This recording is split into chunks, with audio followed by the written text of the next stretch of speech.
this shirt back on. Okay, we're live. Woohoo! Welcome to Dive into World Building. Today's extra feature, my cat's fighting in the background.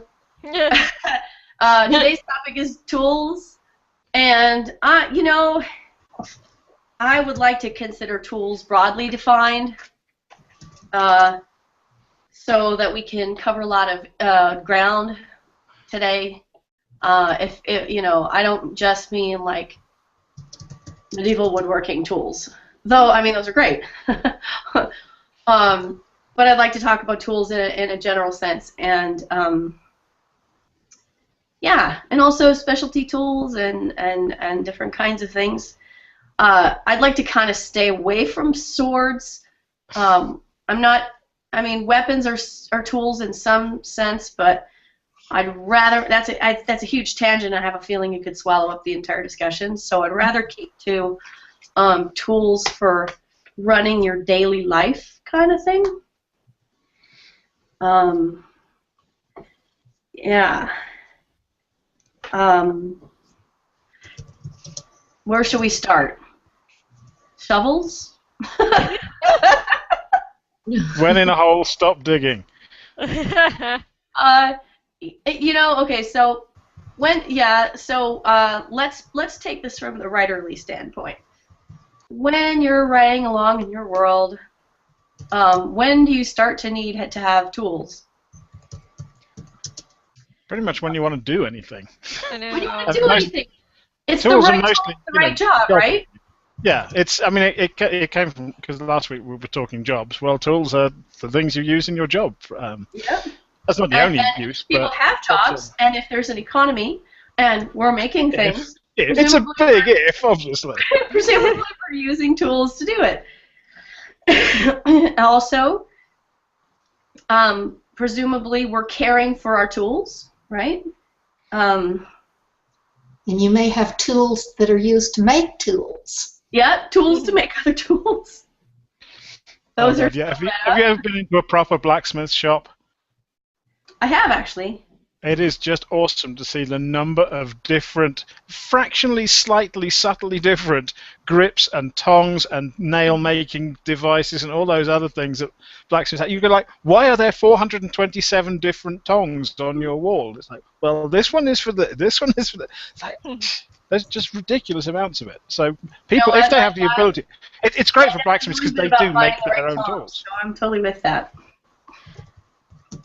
I actually have a middle grade book that I'm trying to do, but the kids do a lot of like sewing and making fashions and stuff. Mm-hmm. And I found myself sort of having to like look up things like hand looms and stuff because I realize like, well, as much as I like fashion, I don't necessarily know all the things that go into making all the bits and pieces of it.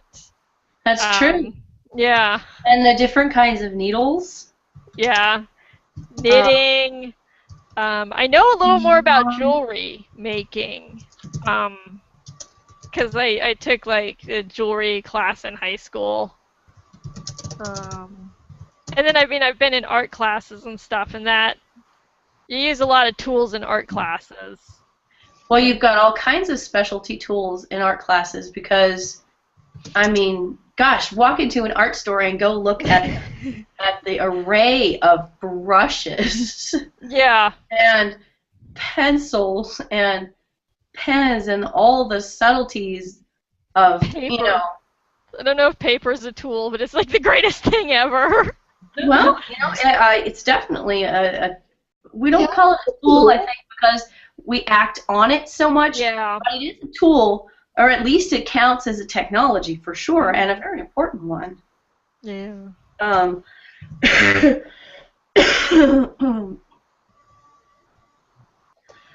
That doesn't even count like the clay tools, right? Yeah.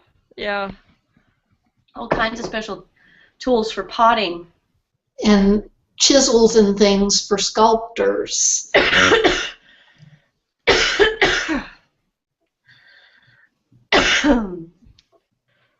And I have to say I was really impressed with your link of that, like, Renaissance multi-tool. Like, I don't know why, like, it never occurred to me that they existed for that long, that you could have, like, this ancient Swiss Army knife. Oh, there's a Roman. Yeah. There's a Romans Roman one had out there. Yes! They said there's a Roman one that goes back that far, and I'm like, I don't know why I never considered that, and yet it would be so handy, and it's like something I think, like, you never really see, like, in books or movies or anything, people getting out the Swiss Army knife, except for, like, once in a great while is some, like, joke. Of, like, you've got everything, but, like, the one thing you need on it or something, I saw a great tool the other day. There was a bracelet multi-tool. Yeah. You guys see that one? Yeah. That was really cool. One of the things, I mean, multi-tools are there because portability. One of the things we forget about these days, we've all got cars, we travel. If you want to take tools, you take all your specialist tools around with you. I mean, you look at the people who are, plumbers or whatever who are going to work, they've got a whole truckload of tools. People didn't have that facility in olden days when you had to pretty much carry everything you needed to use. People were much more efficient about multi-using tools or creating, small but very efficient and useful, just exactly what they needed. It's the opposite of your blacksmith. Your blacksmith's working in his blacksmith shop. He's not, with the exception of the occasional farrier, he's generally not mobile. You need a lot of gear and that, you've got to have your coal and everything. So it's kind of like it's difficult to move your blacksmith shop around without a couple of wagon loads. But other people, there are, but yeah, you need a wagon load of stuff to kind of do it effectively. But yeah, people who are, I mean, there were traveling workers, tinkers are the obvious ones. Yeah, that's what who I would was literally, thinking. knife sharpeners and so forth. So as you go through history, again, you get more and more specialization. But yeah, people would use and invent tools very, very efficiently because they were often just having to carry themselves everything they needed on their back. You go to China and ancient China, they had these lovely little portable kettles and tea sets and things, so that as you were traveling, you could still make tea wherever you went. Yeah. Very civil. Also, tea is really important, cool. right? There we go. Yep. Well, yes, all types of cooking utensils are tools. Yep. Chafing dishes. That you do kind of see in books when they go into, like, if you go into food and stuff, you'll get to see some things. Well, you definitely being typically used. see pots and pans. Mm-hmm. You see a lot of ovens. Knives and Yeah. Knives, definitely. Well, I'm thinking just basically camping, the stuff that you have to bring around for bring with you in order to take care of your basic meals. Yeah, if you've never packed for a camping trip, it's astonishing how many. Yeah, it is. I know we have like two crates of stuff. It's like, what?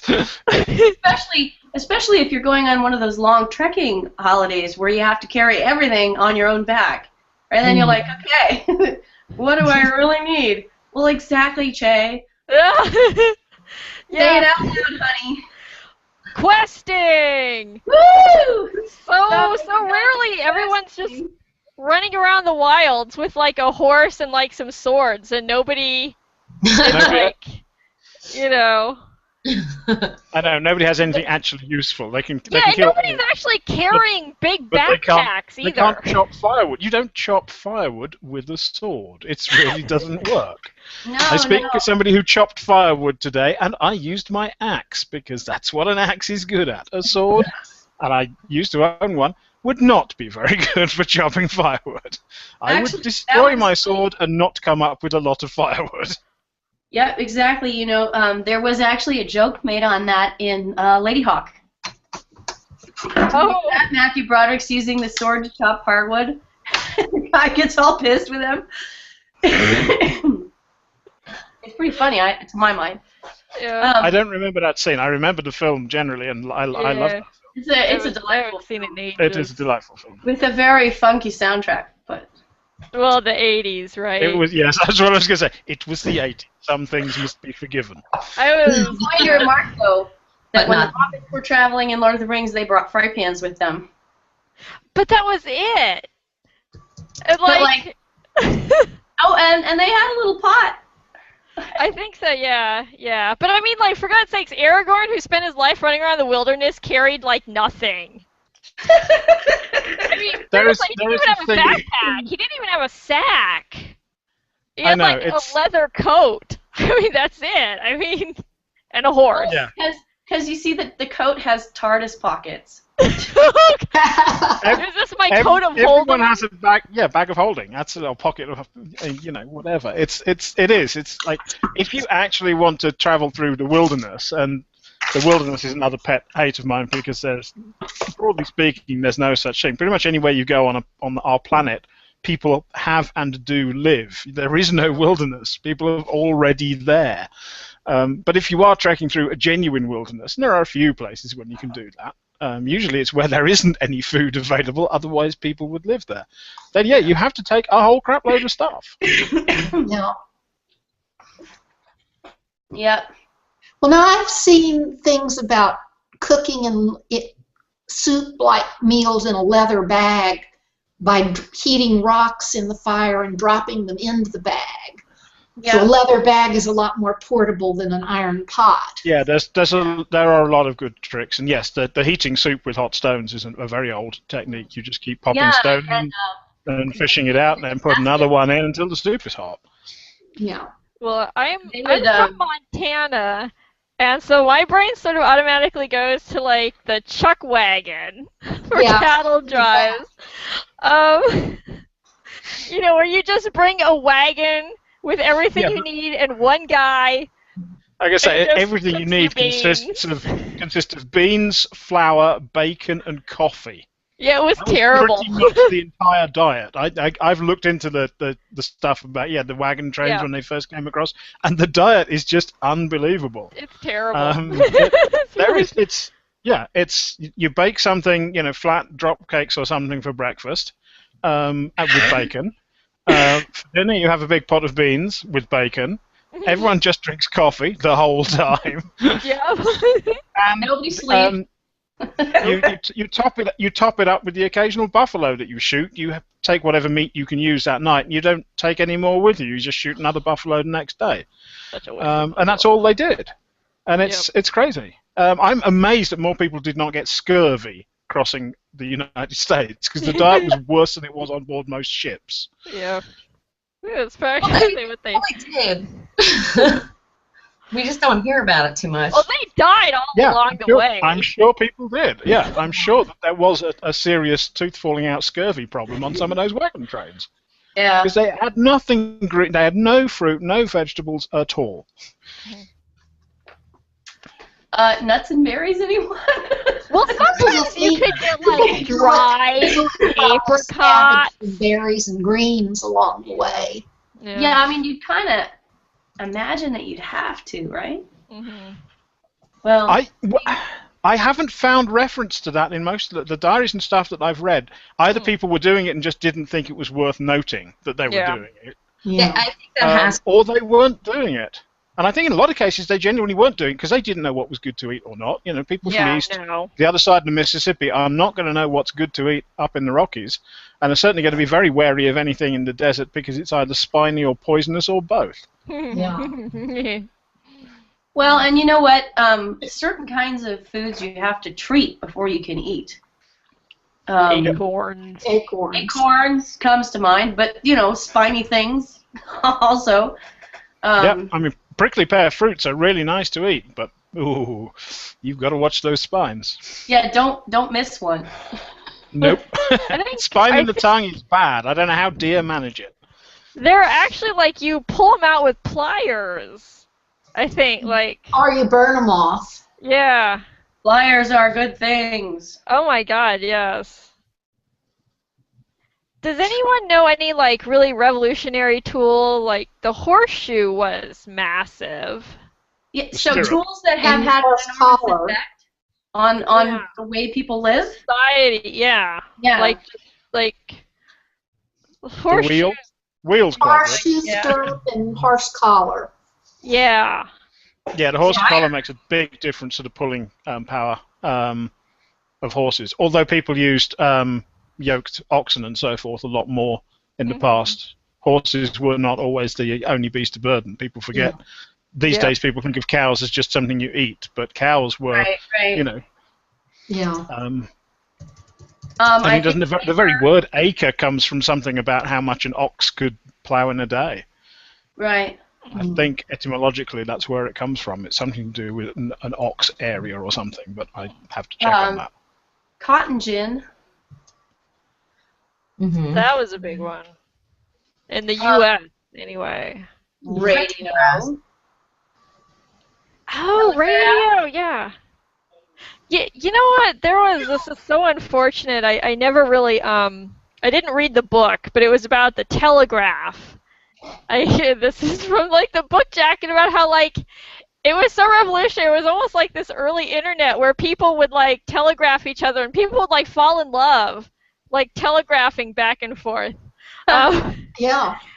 And Well, that was the first time that you could communicate faster than almost When like you real travel. time. Yeah. Faster than a horse could travel. Yeah. Yeah.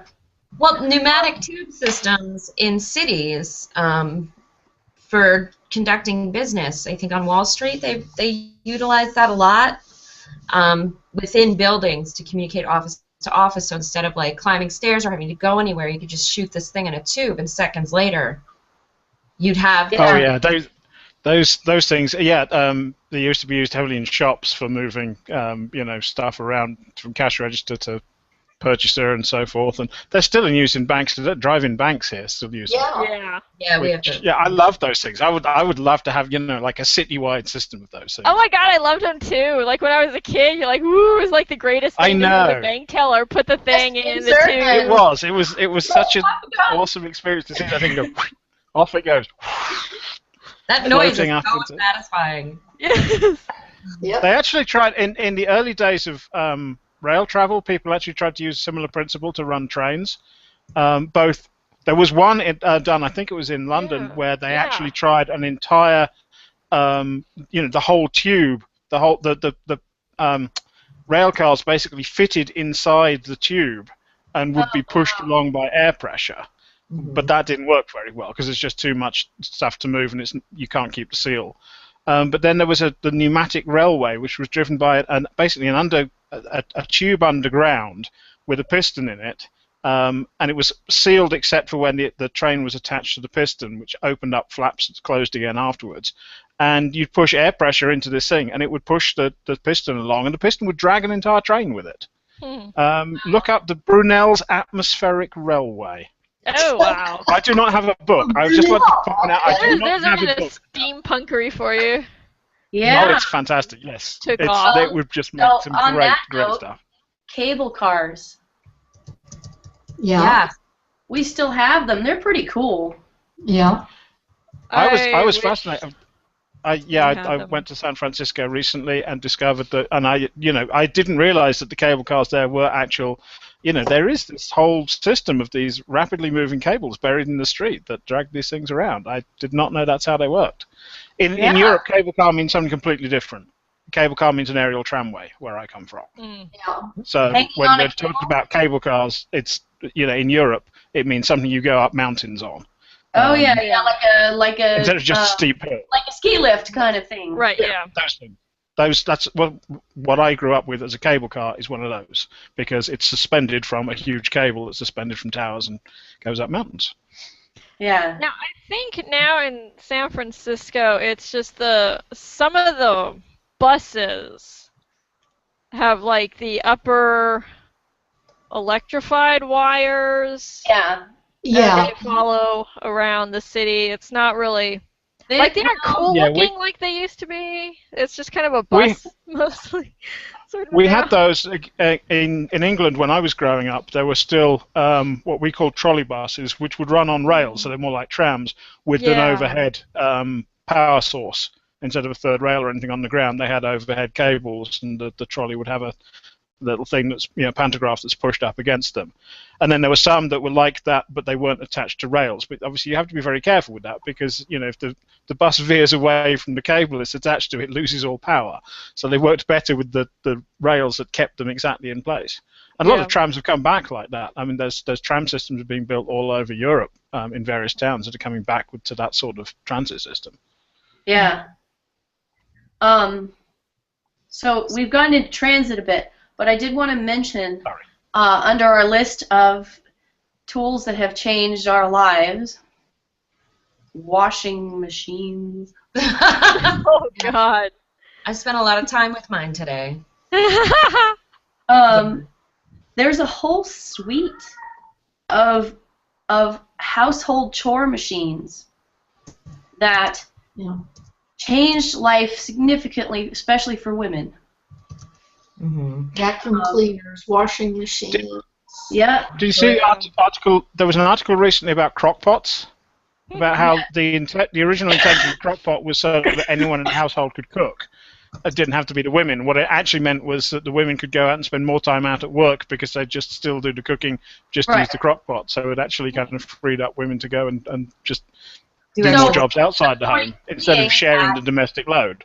They were still carrying it, but their life got a little bit more diverse, and it did change the way that they were able to allocate their time, which I think is worth noting, even if it doesn't shift workload onto the man, as I don't know if that was what was intended by it, but my point being this suite of things, crock pots included, has really allowed women to be more flexible with going in the workplace, and all kinds of interesting social consequences. But a lot of what they took the place of was servants. True enough. But those who could afford to. Yeah. And this would be in the early 1920s after my grandfather died. And she was left with that very little money, except her house and 4 kids. And so she moved all the kids moved the whole family into bedrooms, converted rooms on the first floor of the house to bedrooms, and rented out the upstairs rooms to keep but she still had a woman that came in once a week to do the laundry. Yeah. Well, I mean, I think for some people, servants were part of the equation, but I think for some people they weren't. I guess that these machines that we're talking about would make the servant's job a lot more efficient. But at the same time, servants aren't something that everybody can use or afford. Right, and then when we're talking about efficiency of time, you have this thing with technology and tools where very often, and maybe I'm wondering if there's any examples that anybody can think of this, maybe from antiquity, but sometimes the maintenance of those tools can sometimes be as time-consuming as the original chore.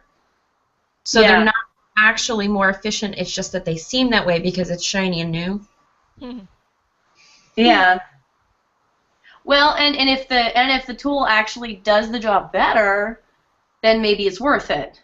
And it sticks around. Whereas I imagine if it goes away, they become obsolete because they're not effective. Right. I'm thinking about the various tools for threshing and grinding grain. Yeah. It went from being purely manual labor to using animals to turn a crank and water wheels. Yeah. And then, of course, to mechanized modern power. Yeah. I think a lot of agricultural tools have gone obsolete. Yeah, I think the idea of obsolescence is really interesting. some things don't last very long. Like traction engines came in to provide power for powered farm implements, and you'd have this traction engine sitting there with belt drives to operate all these different farming pieces of equipment, and they had a lifespan of only probably 30, 40 years before tractors themselves took over and were more efficient, and the diesel was far more efficient than the steam engine. So, but you still have people who preserve and use these fantastic old things. You never know which tool's going to win out in the end either. That's like no, it's not always the most efficient tool, but we're not using it anymore because of reasons. Yes, there are a lot of reasons, and fashion is one of the things. And it's not necessarily the best system that wins out. The old arguments over in the early days of videotape, which of course doesn't exist anymore to all intents and purposes. But the VHS versus Betamax thing, where Betamax was the better system, but VHS won. So sad. Yeah. You've also got these interesting progressions that happen where tools will follow on to each other, right? And you'll have this progression that happens. And then somebody else from a different country or different area will walk in and go, oh, wow, you're using this thing over here. And they'll just skip from whatever they had to this over here without actually going through intermediate steps. And in fact, cell phones are much more efficient for certain places in the world than landlines. Yeah. Right? And so there are many places in the world that are going straight from, well, we don't have any phones to, we have cell phones now. Yeah. And then just payphones. There are still some. I just saw something about it. Oh my god, I know it's weird to see one anymore. You're like, oh my god, look, it's a payphone. Like it's some endangered species you've just seen in the wild. And yet, it's funny, we don't really think about this because so many of the tools that we have are actually constantly part of our lives and we just take them for granted. But there are some kinds of tools where progress is constantly going on and there's always this churn of obsolescence and replacement, right? And then there are the other ones like forks. Yeah. Yeah. Where we don't really think about it, but forks have pretty much been forks for a really long time. Not as long as you might think. Forks are a comparatively late invention. It was all knives and spoons in the early days. The forks, knives are still around. They are, yeah. Knives are much older. But no, the fork was actually the later of the inventions of the tableware. People did not invent the fork until 1600s or so that it was starting to be in common use. Maybe 1500s. It's a Renaissance thing.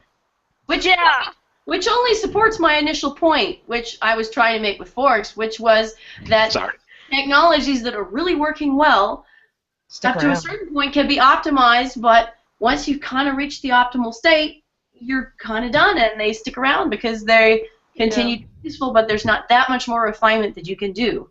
No, the fork is still the fork. I mean, it's just the sizes are different. I mean, there's different sizes and different forks, but different numbers of times. Forks, seafood forks, dessert forks, dessert forks, shrimp forks. Fish forks, pickle forks. Yeah, but this is all the bells and whistles of the underlying concept. Yeah, but it's still recognizable. They're all recognizable as a fork. Yeah, as Reggie would say, fork you, right? That's right. Oh, I see what you did there. Go by the story. Reggie wrote a story called Fork You about with a fork.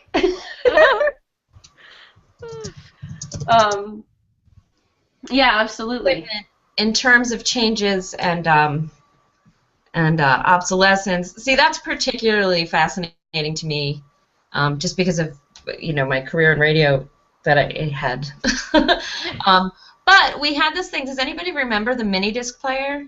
Oh yeah. Yeah. That, for us, when I was in radio, it was an incredibly useful tool, and you could create sound files. We used it for phone conversations, and then you could edit things. So if somebody swore, you could edit that out, and it was still, you could use that. But in terms of equipment that the average person might use, it just never took off Mm-hmm. And I believe that they're. I mean, I don't think they're in manufacture anymore. I would say no. Yeah. I would Or like the no. 8-track. Yeah. But then there's this interesting thing with vinyl where, because I guess it's a fetishized object, it has come back. There's a resurgence in record players, turntables, and printing vinyl. There's a Marin episode about that. I think I remember that. Okay. Funny, Where guys. he gets a record, he gets an amp and everything. Well, okay. So here's another tool, the book, Ah, right? That'll never catch on. Yeah, no, yeah. Too clunky, right? Play tablets, scrolls, books. Oh yeah, all kinds of these. There are all kinds of these things. But what you see is you'll see, oh, there's a new thing. This is gonna change everything about everything about everything, and then maybe it doesn't, right? Yeah.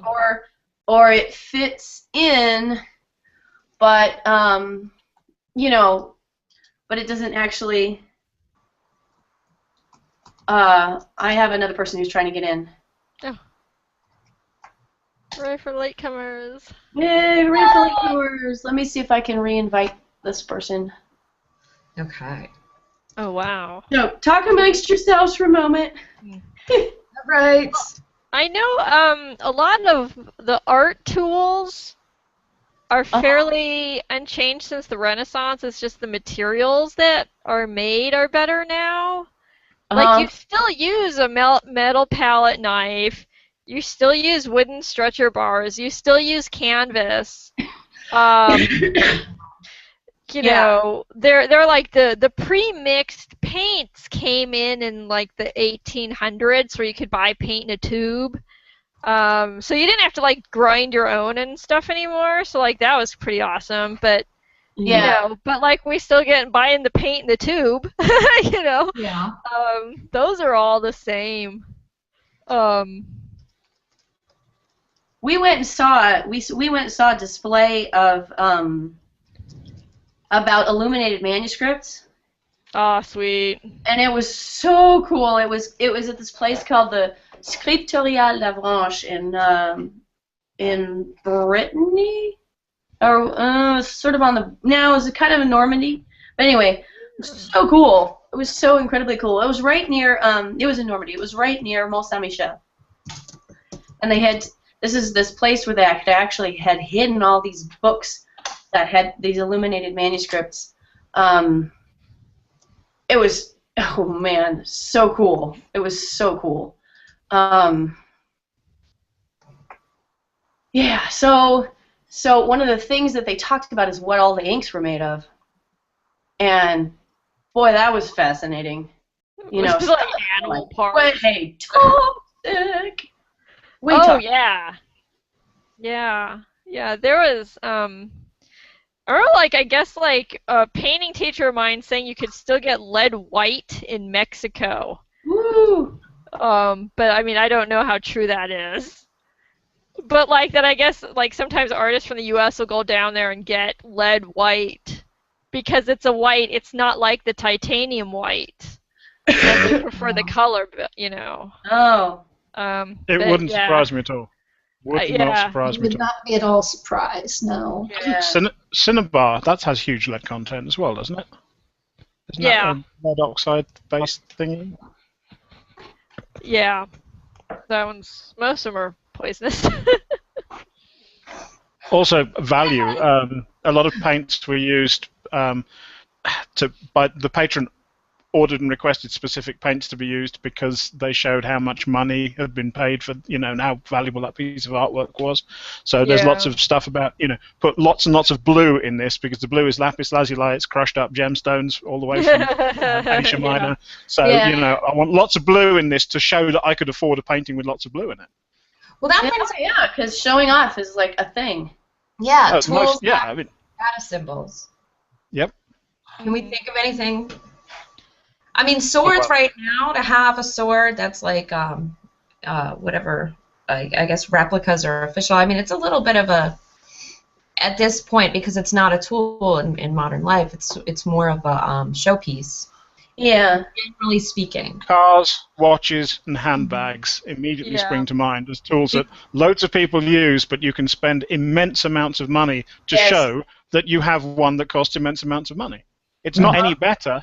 You know, a $500 handbag is not any better than a $20 handbag. You know, many real top-of-the-line cars are not functionally better than a straightforward, you know, $20,000 car.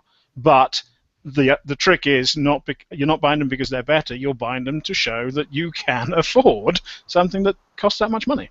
Yeah. Absolutely. So let's see. Do we have a culture of tools comment that we could make here? I think. Well, there are mechanics, I guess. Just where I that's think what you do. Yeah, I think the thing with tools and world building, I think that the tools often speak to, I mean, it speaks to perhaps how you make your living, what your environment is like. Some of that is about economics and keeping up with people. Like if you think about computer gadgets and what it would mean right now to stay up to date on the latest, you're talking about a huge outlay of money. How quickly it moves. So like if in your fictional world you have something that's like that kind of a technological boom, you would have people who are very wealthy able to keep up with all of those things. And then you have everyone else. You know, who uses the thing that works for as long as it will continue to work as technology updates, you know. Right. Well, here's sort of a sci-fi question, which is what do tools look like when you don't necessarily have machinery anymore? Like biological tools, nano tools. Yeah. Like you start getting into all sorts of like kind of weird things that you almost wouldn't think of as being tools. Yeah. And because computers are tools. They're a machine but they have no moving parts and they just run on electrons. So what would you do? What if all of a sudden nothing really had to have moving parts like that anymore? What tools would you have then to sort of manipulate electrons and things? I guess just throwing that out. Got nothing else for it. 3D printers for making all sorts of tangible objects could replace a huge amount of the entire fabric making industry and clothing production. But I think you just could get up every morning and dial a new dress out of your printer. Dial a dress. Oh yeah, 3D printing is going to change a lot of that kind of stuff. Yeah, absolutely. It's like building a house. Forbidden Planet. The Chinese have 3D printers that build houses. Oh, sweet. They've started practicing. Jesus Christ. I think they can build a house in about 12 hours. It's just a basic concrete frame shell, but yes, they have 3D printers that can basically just produce a house and then move down the street and produce the next house and so forth. So, I'm gonna make a note. There's this factor that I guess what you'd call maybe the opacity of a technology, where whether people can understand how it works easily. Yes. Is a factor that's worth thinking about when you're thinking about tools in your world, because the social structure surrounding a tool that is usable only by elites who have elite knowledge is very different from a tool that has a sort of evident structure and use that you can just sort of figure out, right? Well, also repair versus replace. Yeah. That's a really good point about that. I mean, talk about your computer. You don't really repair anything inside your computer. Right. You have to take it to someone. The new one. Yeah. Or you have to take it to someone. Like you can't, it's not like you can look at it and say, oh, a screw is loose, and then go get your screwdriver and fix it yourself. Right. You know, you can't, there are things at a certain point where, like, you have to take it to people who know what it is. Right. Yeah, I mean, 50 years ago, every teenage boy knew how to work on a car. Yeah. And Right. take all the parts apart and clean them and polish them up and put them back together. Or at least change a tire. Right. But Right. there's things now that only the specialist can do. Right. And that really changes things a lot. And if those self-driving cars pan out, then it's going to be like, Yeah.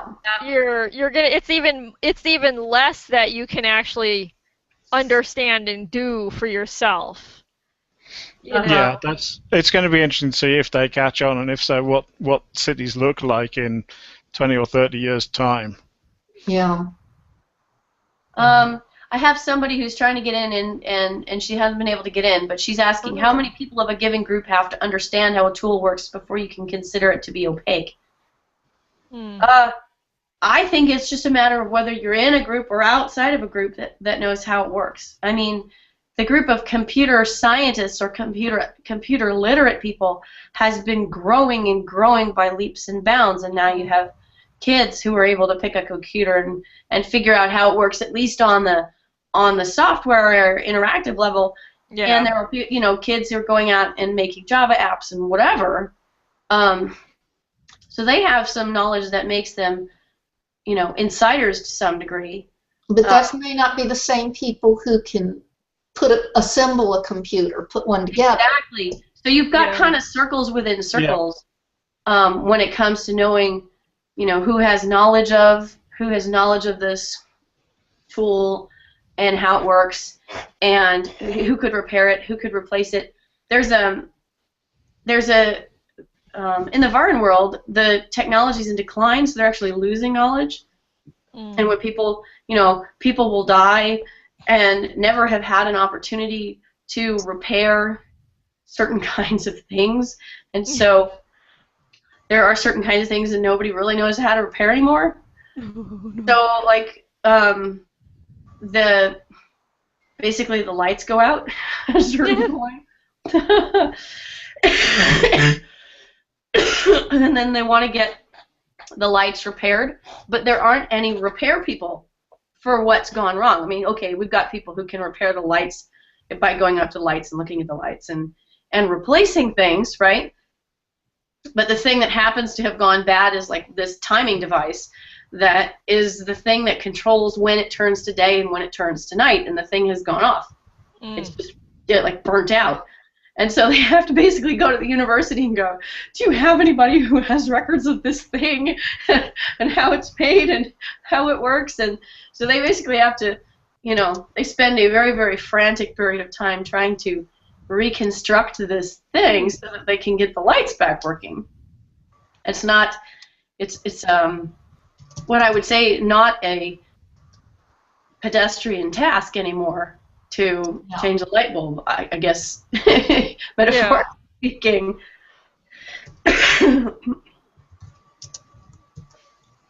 That's the world I play around with,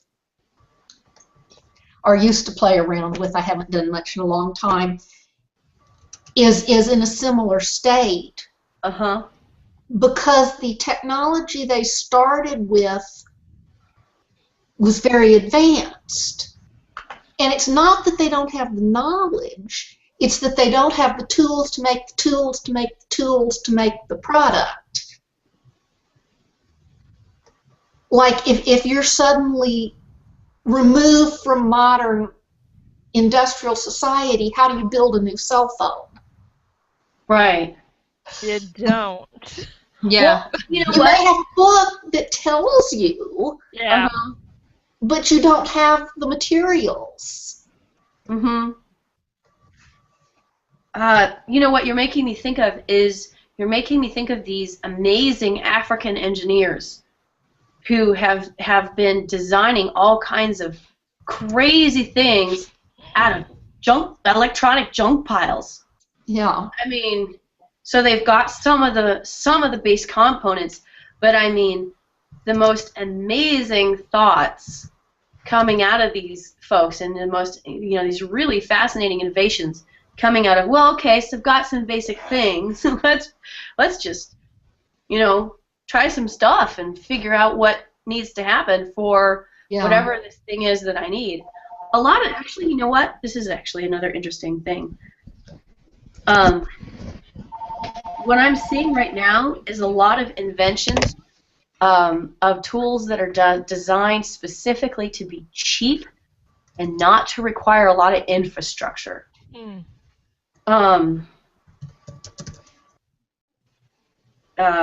Because medical tests that can be performed in Africa where you don't have electricity, or water purification that you can do on the fly wherever you happen to be, even if you don't have all this kind of extra infrastructure. Do you know what I'm talking about? Have you guys seen flying by on Facebook?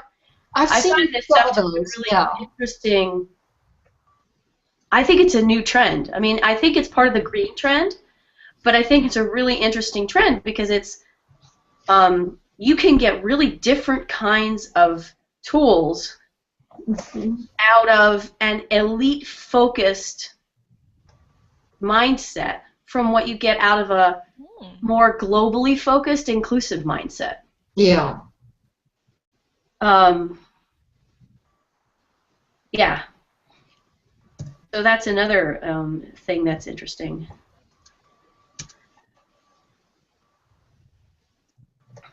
I think you've all just stunned us with the profundity of that particular thought.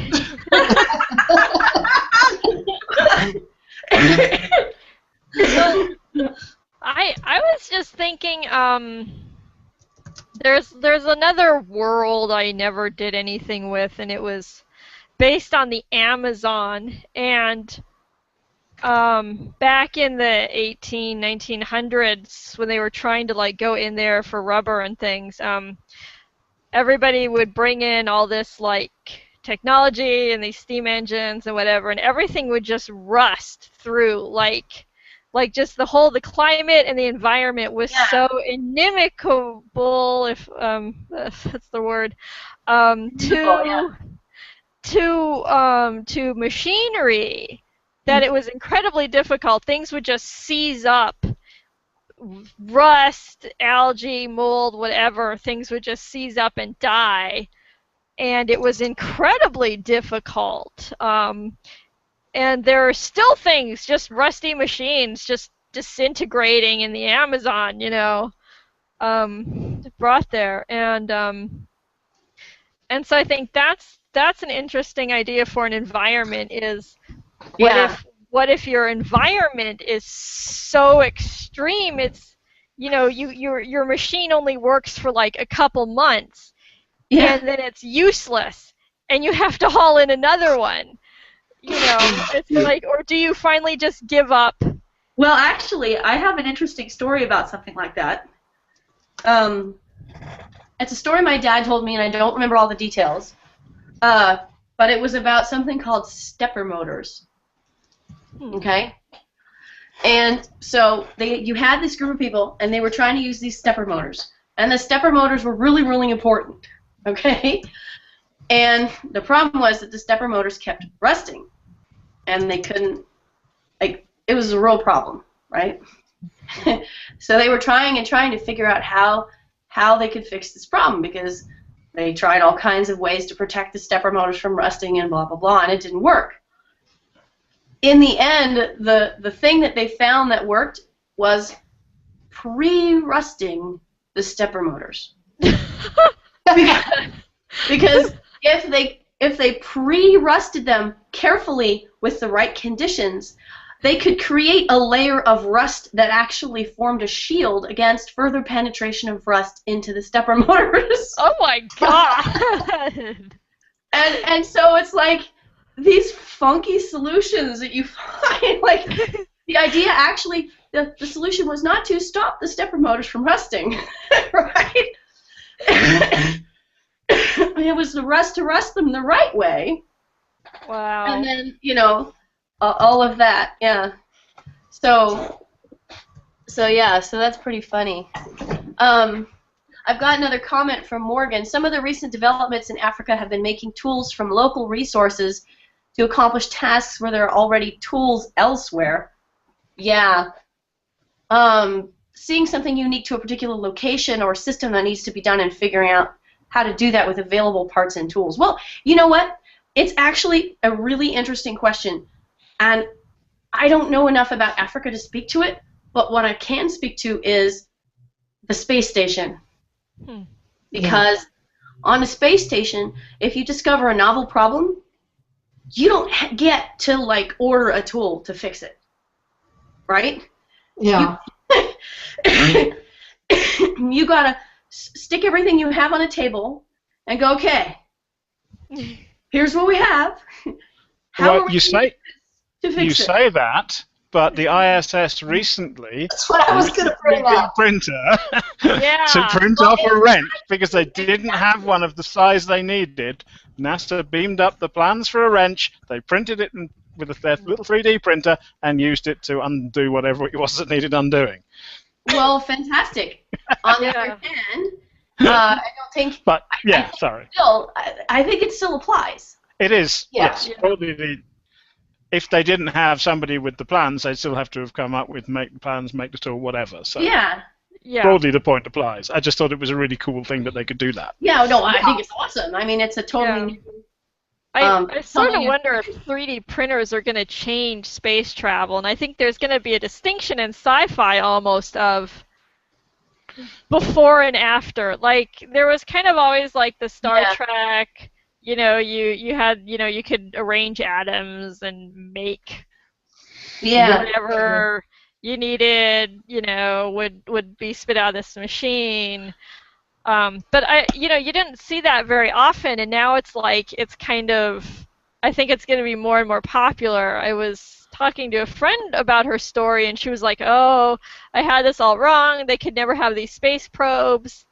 And I'm like, "Well, maybe they've got a 3D printer, so they could print little space probes as needed." That would like. For a long time, there was this stuff about von Neumann machines, the self-replicating machines that would, they're the macro-scale version of grey goo, nanogoo. Well, 3D printers will become the von Neumann machines because all you need is a 3D printer that can build another 3D printer, and there you are. Yeah. Yeah. Okay, so we're actually almost out of time. This has gotten really exciting, but but I wanted to actually add one more thing because I think this is relevant, and it actually was something from earlier about the way that technologies get adopted and changed. There's sort of a pattern. Let's see, Morgan is telling me right now that you definitely need to have the raw material that the printer uses in order for a 3D printer to work, which I think good point. So I'm going to interrupt my thought to add it. But the idea of prototypes and refinements of a new tool, right? And then people who are early adopters, typically the people who have the money to afford it, etc. And then you've got people who are kind of on the wake of that, and then it sort of filters down into being available to more and more people. The more easily it can be made, etc. And so it's interesting to consider that I think for fictional worlds because it's really important to consider if you're using a tool how long it's been around in this environment, right? Is it a brand new thing? Do only a few people know about it? Does everybody know about it? Is it easily accessible? Right? There are a lot of different factors. Hi, Alma. Hello. Are you here? Yep. Well, I'm afraid, Alma, I'm afraid you're stopping. We're out of time. Yeah. I know. I just saw you. And Alma makes a cameo right at the end. Good to have you. I just thought I'd come in and say hello. I only just saw you, so. Hi! We've been discussing tools. Okay. And one of the more frustrating aspects of the tools that we've been discussing is that people do have a hard time using the Google Plus Hangout tool. Maybe because Google makes it difficult. Well, you know, it's just we have to get meta at the end of a discussion. It's there when it should be there, but I'm not on Google often enough to figure out exactly when I should be where, so I tend to come in at the end, like now. Well, in the future, we typically will have 3 p.m. Pacific Wednesdays. Do we have a topic for next week? Actually, yeah, we do, because next week is the 4th, so we have our guest author, Haralambi Markov, who's going to be talking about some of his stories and his world building, and he's got a story called The Language of Knives, which is going to be coming out later this year on Tor.com, and lots of people are very excited about it. So I'm very excited to have him coming to tell us about The Language of Knives and to tell us about basically his world building in general. So that's next week. You guys want to... But it's at a special time. Yes, this next week is at a special time. Thank you, Glenda, for reminding me to make a note of that for people. Next week's Hangout is going to be on Wednesday, but it's going to be at 10 a.m. because Harry is in Bulgaria, and so he needs to be early. All right, so that will be awesome. Any suggestions for the following week's topic? I think maybe I have a couple more I can find in our last discussion. I have one. I always have one. You always have one, Reggie. Good for you. And I never expect to have one. But we could talk about the senses in world building, particularly when you're talking about off-world, like other planets, interstellar travel, species that might have higher dependence on, say, sound than they do on vision, or sound than they do on touch, things like that. Okay. All right. Well, in fantasy races, you could do the same thing with, not just alien. Mm-hmm. Oh, and here's another question. We're running over. It's okay. Here's another question, because I want to have this be available for people in case they watch the video and hear my question, and then they can show up on my Twitter or my whatever and say, hey, you should actually do this. I am thinking, what if we had a writing world building hangout, and what I would do for something like that would be say, okay, I'm going to pick 5 people. 1, 2, 3, 4, 5. I took that number out of the air. What if I picked 5 people, and each of them sent me a paragraph or 2 of something they were writing before the hangout, and then they could bring it to the hangout, and we could talk about particular world building issues in each of their little snippets. So, Oh like, my God, that would be amazing. I'm in. Yeah. Would that be fun? Okay, so let's think about doing that sometime. I think it may need to take a little bit more setup. So maybe you could, if you're interested, maybe be in touch with me on through other methods of social networking to let me know what you're interested in terms of that. All right. So I'm gonna stop our video now. Let's see, stop broadcast. There we go. Thanks everybody who came, and awesome. We were just like ramping up and ready to go by the end there. Anyway, thanks for everything. It was really interesting, and we'll see you next week at 10 a.m. for Harry Markov. Bye-bye. Okay.